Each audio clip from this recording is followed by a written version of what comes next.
연일 지속되는 열대야로 잠 못 이루는 밤이 계속되고 있네요. 모두 건강에 유념하셨으면 좋겠습니다.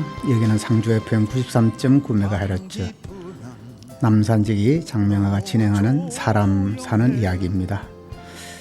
둘 다섯이 부르는 긴머리 소녀로 문을 열겠습니다.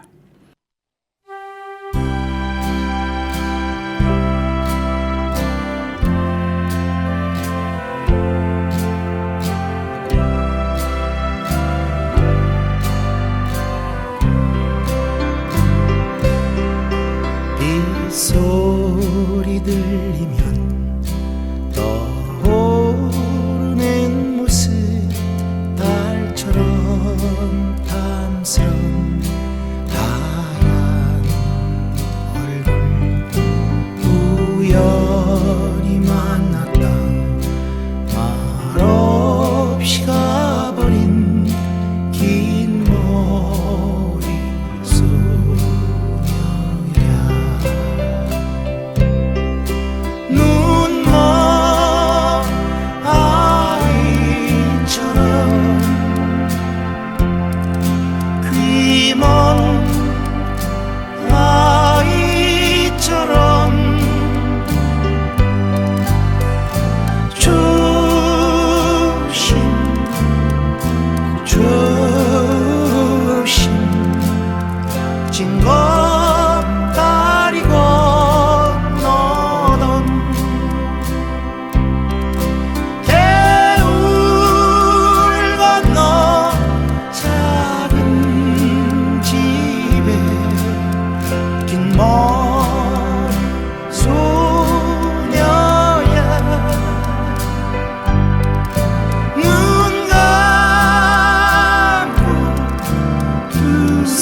널 위해 기도하리라.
널 위해 기도하리라. 널 위해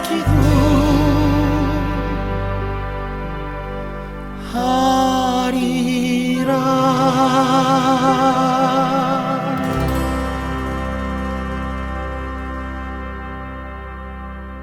오늘은 슬프지만 진실 sad but true에 대해서 이야기해 보려고 합니다.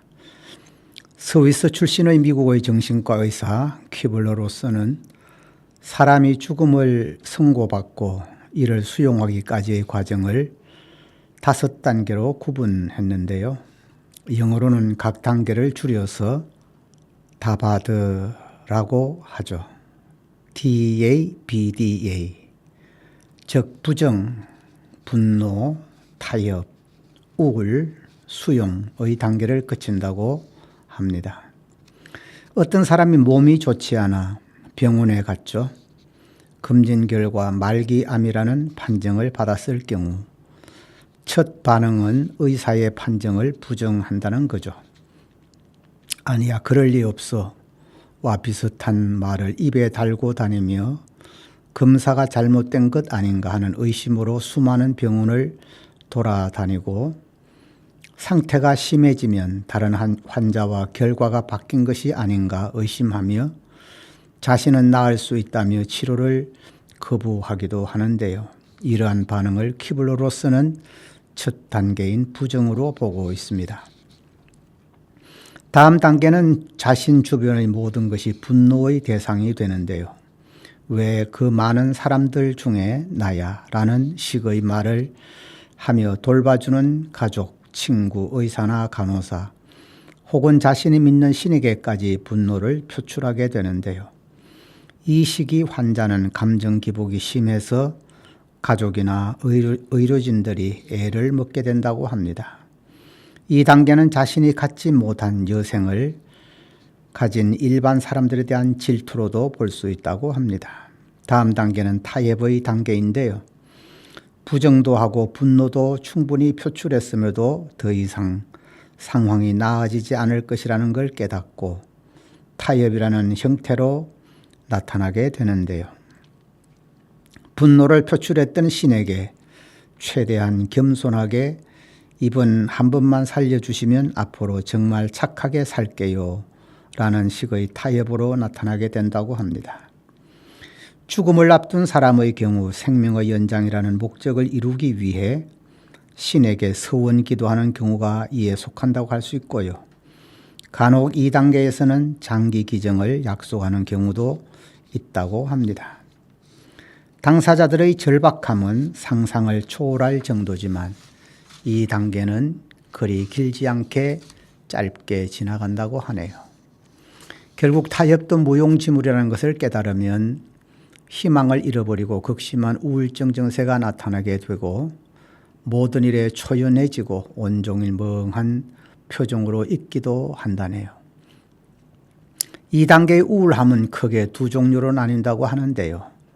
자기가 죽으면 남겨질 사람들에 대한 걱정으로 발생하는 반작용적인 우울증과 친구, 가족, 애인 등을 잃는다는 생각에 발생하는 예비적 우울증으로 나뉜다고 합니다.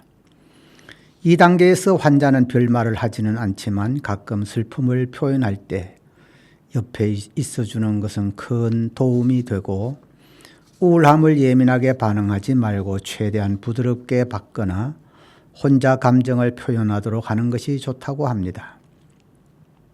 마지막은 수용의 단계인데요. 모든 감정의 폭풍이 지나가면 이젠 피할 수 없다는 것을 깨닫고 현실을 받아들이게 되는 단계라고 할 수 있겠습니다. 이 단계에선 우울하지도 않고 활기차지도 않으며 차분하게 자신의 감정을 정리하는 시간이 된다고 합니다. 환자는 눈에 띄게 약해지고 뭔가 의미 있는 일을 하려고 하지만 남은 시간이 많지 않다는 것을 직감하게 되고 조용히 포기하게 된다고 합니다. 사람 만나는 것도 반가워하지 않고 말수가 줄어들며 침묵이 소통을 대신하게 된다고 하네요. 수용의 단계를 거친다는 것은 그 전 단계를 거쳐왔다는 방증인데요.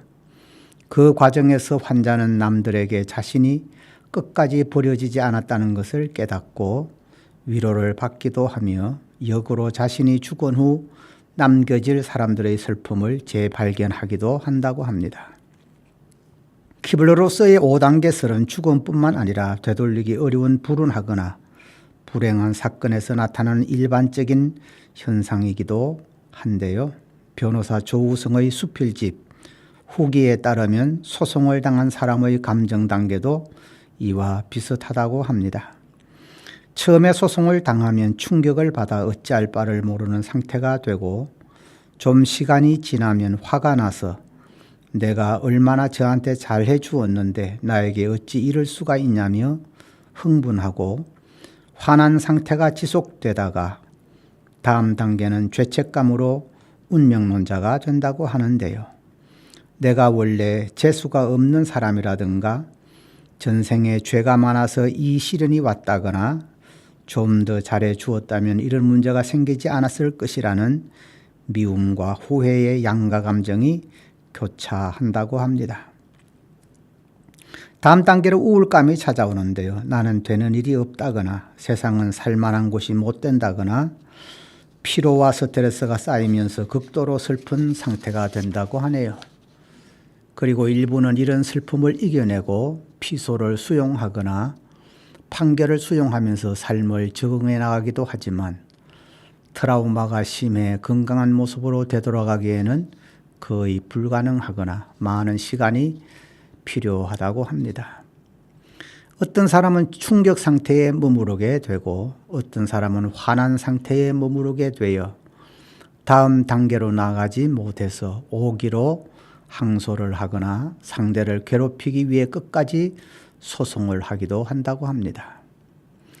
연애에서 실연을 당했을 경우도 마찬가지인데요. 상대의 이별 선언을 처음에는 농담일 것이라고 하면서 믿지 않고 쇼크를 받은 멍한 상태가 오고 화가 나고 죄책감을 느끼다가 우울증에 빠지다가 우울의 바닥을 차고 나와야 비로소 정상으로 돌아올 수가 있다고 합니다.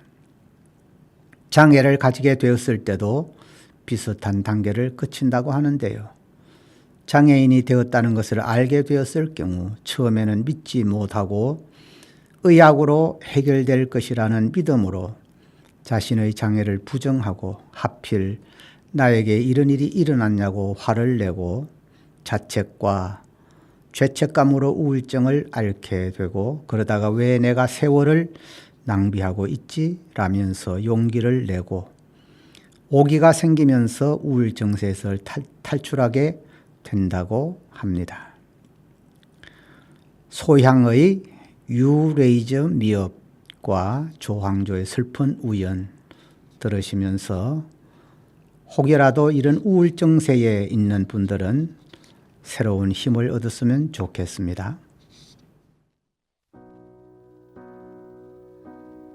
When I'm down and oh my soul's so weary, when troubles come and my heart burdened me, then I am still and wait here in the silence until you come and sit a while with me. You raise me up so I can stand the mountains. You raise me up to walk on stormy seas. I am strong when I am on your shoulders. You raise me up to more than I can be.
to more than I can be.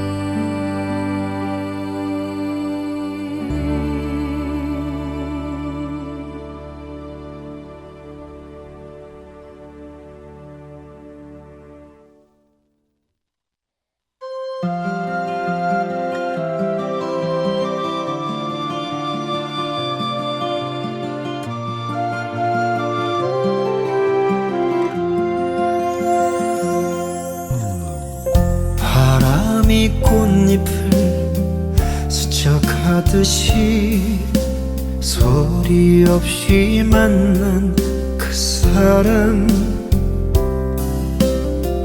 한때는 미치도록 사랑한 사람, 아무 말 하지 못했다. 사랑은 못하려 했나, 이리 짧게 스쳐갈 것은. 사랑은 못하려 했나, 뒷모습만 바라볼 것을. 슬픈 오늘 하루는 잊어요. 가슴 속에 지워야 해요.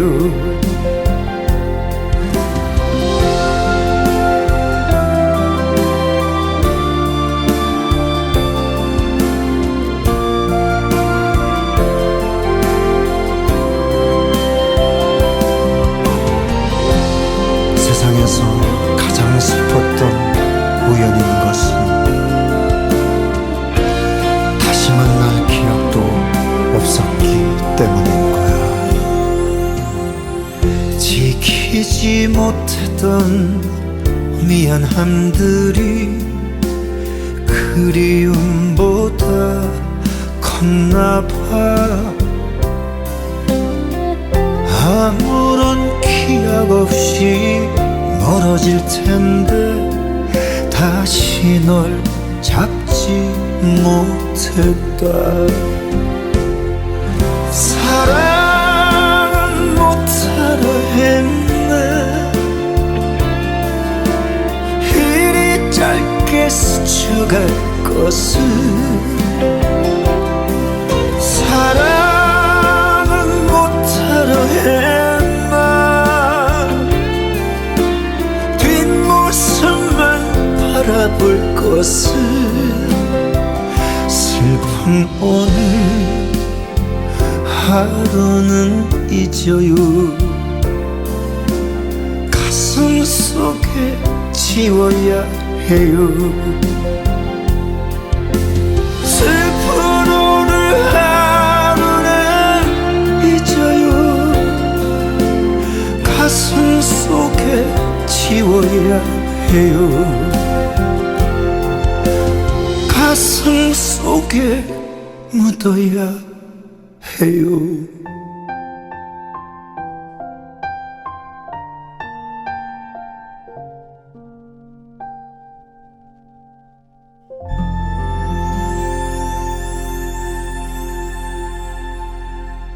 오스트레일리아의 기독교 복음 전도자이자 동기부여 연설가이며 지체장애인들을 위한 기관인 사지 없는 인생 Life Without Limbs의 대표인데요. 신체장애뿐 아니라 희망에 관한 다양한 주제로 정규적으로 연설하고 있죠. 닉은 세르비아 출신 독실한 기독교인으로 처음 그의 부모가 태어난 아기를 보았을 때는 충격을 받았다고 하는데요. 유전 질환인 해표지증으로 짤막한 왼쪽 발을 제외하고는 양쪽 팔과 오른쪽 다리가 없이 태어났기 때문이었죠. 닉의 인생은 어려움과 고난들로 점철되었는데요.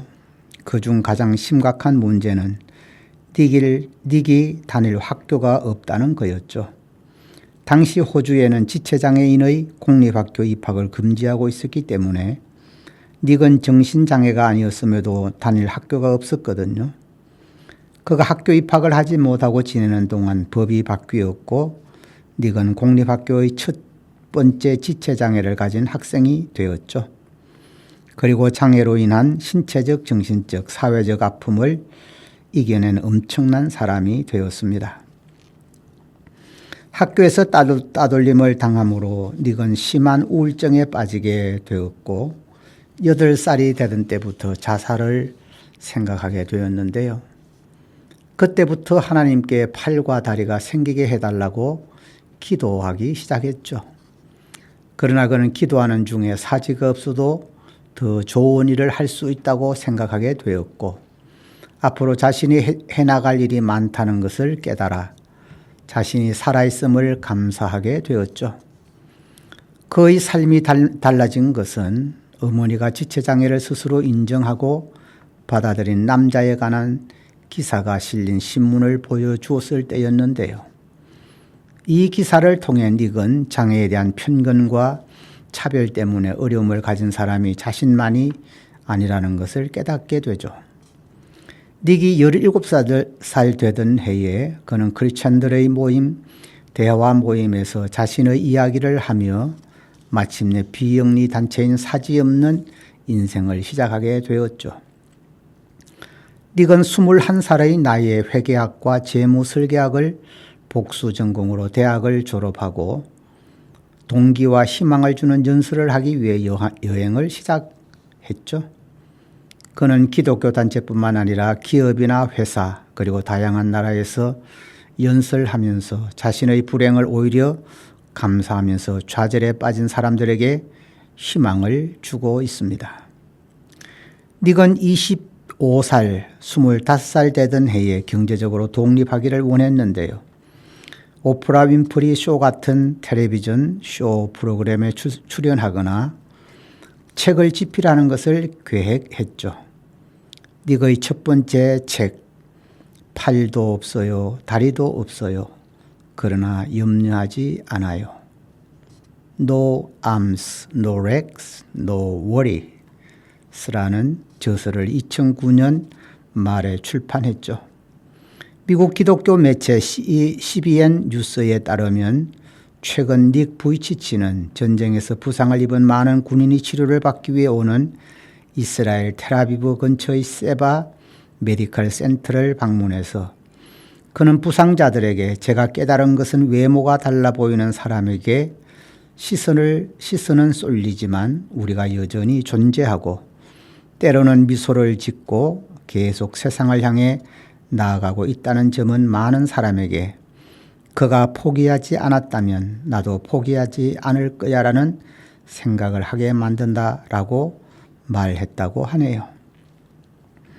병원을 방문한 후 닉은 CBN 뉴스와의 인터뷰에서 군인들과 대화한 후 겸손함과 감동을 느꼈다면서 그들을 만난 경험은 내 삶의 놀라운 일이다. 지금 이 시기에 이곳에 와서 그들을 향한 지지와 사랑을 보여주고 생명과 믿음의 씨앗을 심는 것은 매우 중요하다고 생각한다고 밝혔다고 하네요. 23세의 옴니 로젠 블리 씨는 가자 지구에서 91일간 복무하며 폭탄을 해체하던 중 집이 무너지면서 심각한 부상을 입었는데요. 비록 그는 생존했지만 심각한 화상을 입었으며 왼쪽 다리는 절단되었으며 오른쪽 다리는 여러 번 수술을 받아야 했다고 합니다. 부상 후유증으로 절망감에 사로잡혔던 옴니 씨는 닉을 만난 이후 모든 것이 괜찮다는 생각의 변화가 생겼다고 하는데요. 그는 그의 말을 들으니 희망이 생겼다. 나는 단지 한쪽 팔다리를 잃었을 뿐이다. 닉이 경력도 쌓고 멋진 가정을 이루었다면 나도 그렇게 하지 못할 이유가 없다라는 생각이 들었다고 고백했다고 합니다. 닉 부이치치는 팔과 다리가 없지만 혼자서도 일상생활의 모든 것을 할 수 있다고 하는데요. 오래전 SBS 힐링 캠프 기쁘지 아니한가에서는 해표지증을 가지고 태어난 닉 부이치치가 출연해 희망의 메시지를 전했는데요. 당시 MC 이경규가 닉 부이치치에게 이런 질문은 조금 그런데요. 화장실을 다녀오고 뒤처리는 어떻게 합니까? 라고 물었죠. 닉 부이치치는 잠시 당황했으나 자세히 말하긴 그런데 혼자 할 수 있어요 라고 답했고, 이어 샤워, 양치질, 머리 빗질, 옷 입기 모두 혼자 다 할 수 있어요 라며 다만 준비하는데 1시간 30분 정도 걸린다고 말했다고 하네요. 닉 부이치치는 이전에는 부모님이 대신해 주셨으나 자신의 친구 로라가 너의 존엄성은 이라고 물은 후부터는 충격을 받아 모든 것은 스스로 하게 됐다고 한다네요. 방송을 본 네티즌들은 닉 부이치치 대단하다, 진정한 힐링이네, 방송 보는 내내 행복했다 등의 반응을 보였다고 합니다. 헤비메탈로 세계적인 성공을 거둔 미국 밴드 메탈리카의 화려한 성공 이면에는 멤버들이 좌절할 수밖에 없었던 슬픈 일들이 많았다고 하는데요.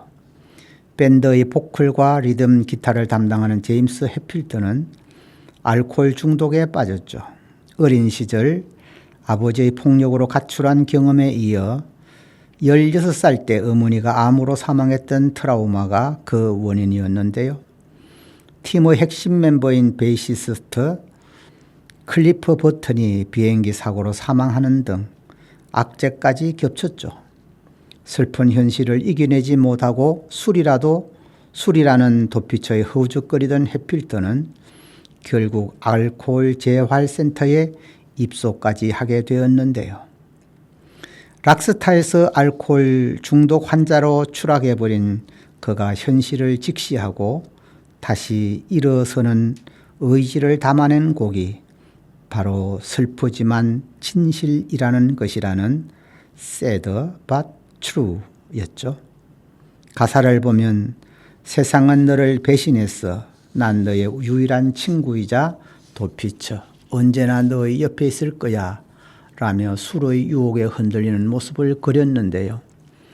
또한 되갚아야 할 시간이 왔을 때는 슬프지만 진실이라는 걸 알게 될 거야 라며 현실을 외면한 대가는 더 클 수밖에 없다는 메시지도 담았죠. 메탈리카는 이 곡이 담긴 5집 앨범을 제작할 때 작곡법, 창법까지 모든 부분에서 당시 유행을 반영한 변화를 줬는데요. 결과는 대성공이었죠. 빌보드 앨범 차트 1위를 기록하며 전 세계적으로 3천만 장이 팔렸고요.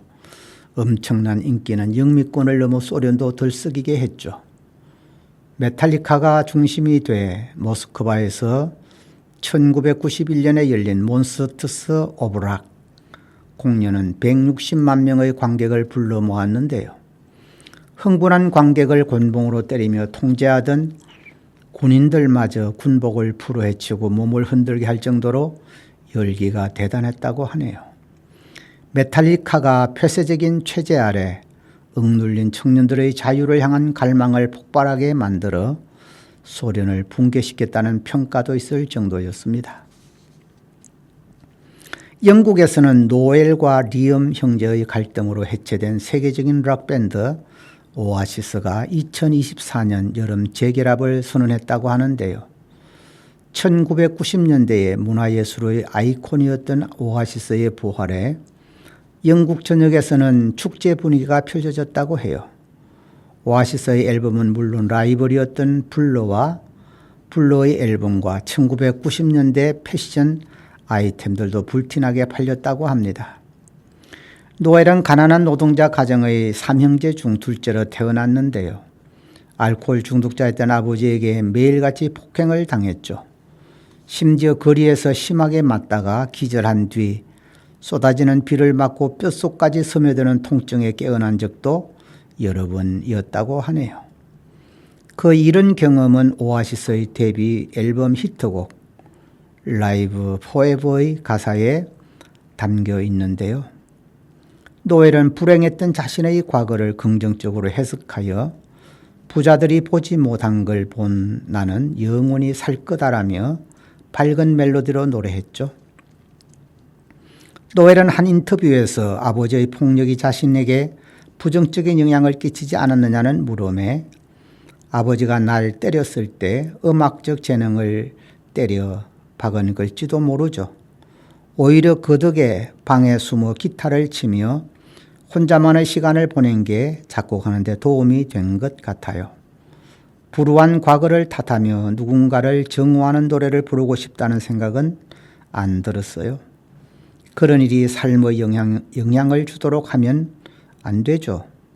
그러면 평생 그 일에 끌려다니게 되지 않을까요? 난 가진 게 없었지만 아침에 눈을 뜰 수 있는 것만으로도 행복했어요. 오늘은 무슨 일이 일어날지 기대하게 만드는 매일 아침이 좋았습니다. 이런 메시지를 담은 두 번째 앨범의 제목은 모닝 글로리이고 대표곡은 Don't Look Back in Anger인데요. 이 노래는 전 세계인의 마음을 울리며 1990년대를 상징하는 대표곡이 되었고 오아시스에서 전성기를 안겨줬죠. 다섯 번째 앨범의 히트곡인 Stop Crying Your Heart Out의 가사에는 이미 지나간 일은 바꿀 수는 없어.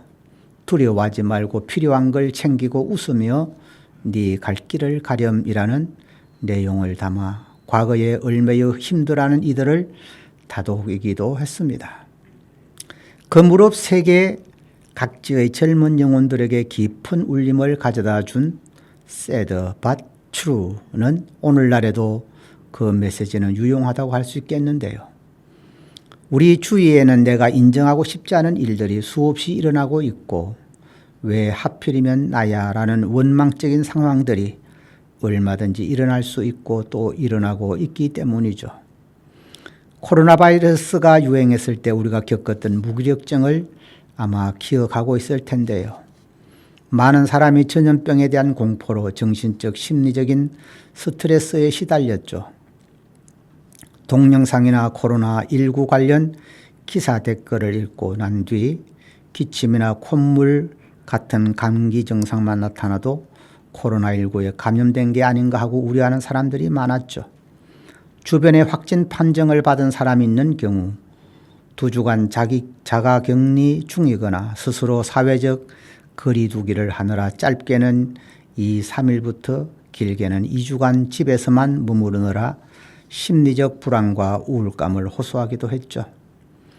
전문가들은 TV와 신문, 온라인 등에서 코로나19에 대한 뉴스와 정보가 넘치고 전염병에 대한 걱정과 두려움이 심각해지면서 불안이나 우울증 등 정신적인 문제로 이어질 가능성이 높다고 우려하는 기사들을 쏟아냈는데요.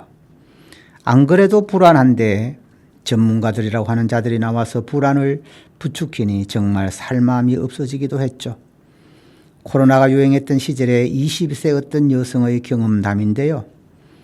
마른 기침이 나고 미열도 있는 것 같기도 해요. 나와 만나고 부딪히고 어느 공간에든 같이 있는 사람들이 감염자일 수 있을 것 같고 손을 씻어도 손잡이마다 바이러스가 묻어 있는 것 같았어요. 정말 두렵네요. 미열이 조금 있었는데 순간 확 무서워지면서 만약 내가 감염이 되면 오늘 나랑 접촉한 사람들도 모두 밀접 접촉자인가 라는 생각이 들었어요. 상상 임신처럼 상상 코로나 같아요. 소식 접할 때마다 목이 칼칼하고 기침도 나는 것 같고 머리도 아프고 안 아프던 몸이 괜히 아픈 것만 같아요. 코로나19가 확산되면서 아주 조금의 기침이나 열감에도 혹시 본인이 감염된 것은 아닌지 걱정하는 사람들이 늘고 또 이런 걱정 탓에 타인을 만나는 것조차 기피하며 걷잡을 수 없는 불안에 휩싸이기도 했죠.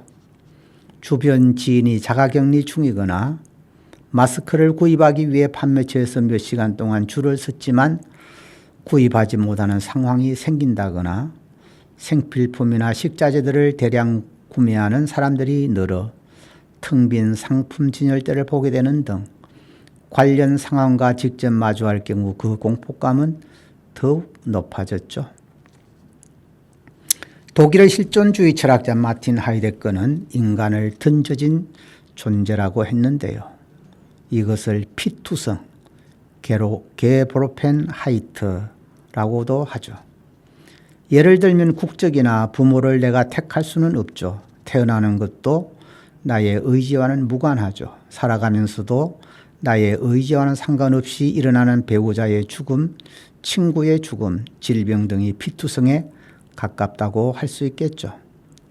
만일 피투성에만 머무르는 것이 인간이라면 운명론자가 될 수밖에 없겠지만 하이데거는 또 다른 인간에 대한 정의로 인간은 던지는 존재가 될 수 있다고 보았는데요.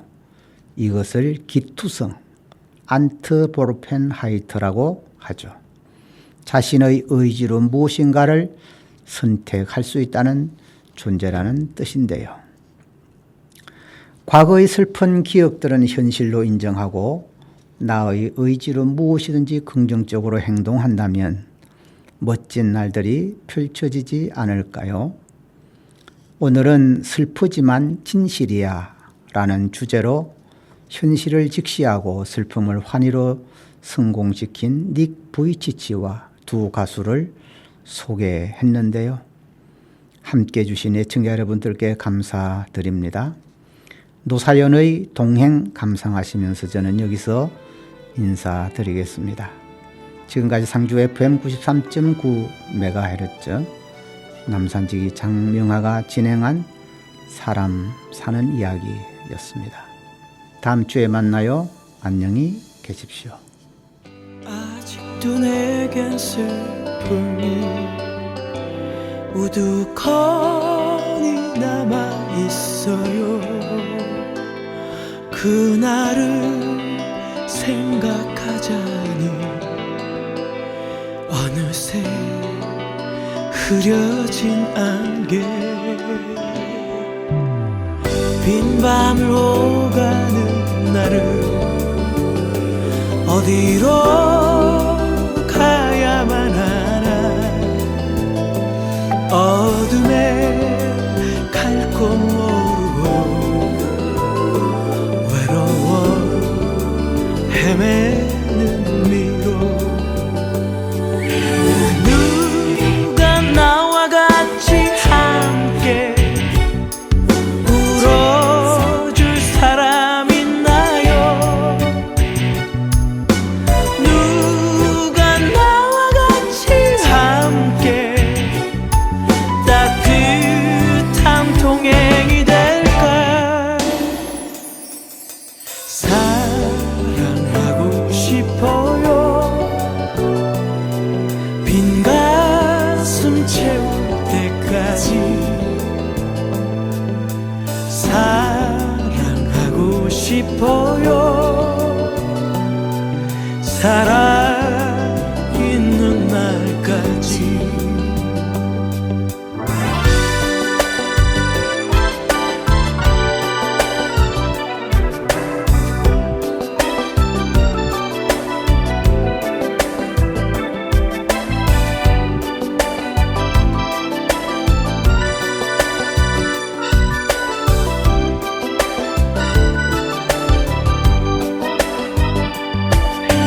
누가 나와 같이 함께 울어줄 사람 있나요?